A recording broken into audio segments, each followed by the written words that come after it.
Welcome to our YouTube video on sand casting.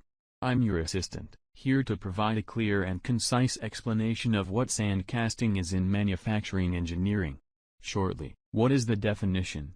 Sand casting is a metal casting process where molten metal is poured into a mold made of sand. After cooling and solidifying, the mold is broken to reveal the final metal part. Think of sand casting like making a sandcastle mold at the beach. You pack sand into a shape, fill it, and once it's set, you remove the sand to see the form inside. So, why is sand casting so beneficial? Because it is cost-effective, flexible, and suitable for producing complex shapes. It can handle both small and very large parts, making it essential in industries like automotive, aerospace, and heavy machinery. Thank you for watching. Get more at www.suppliersplatform.com.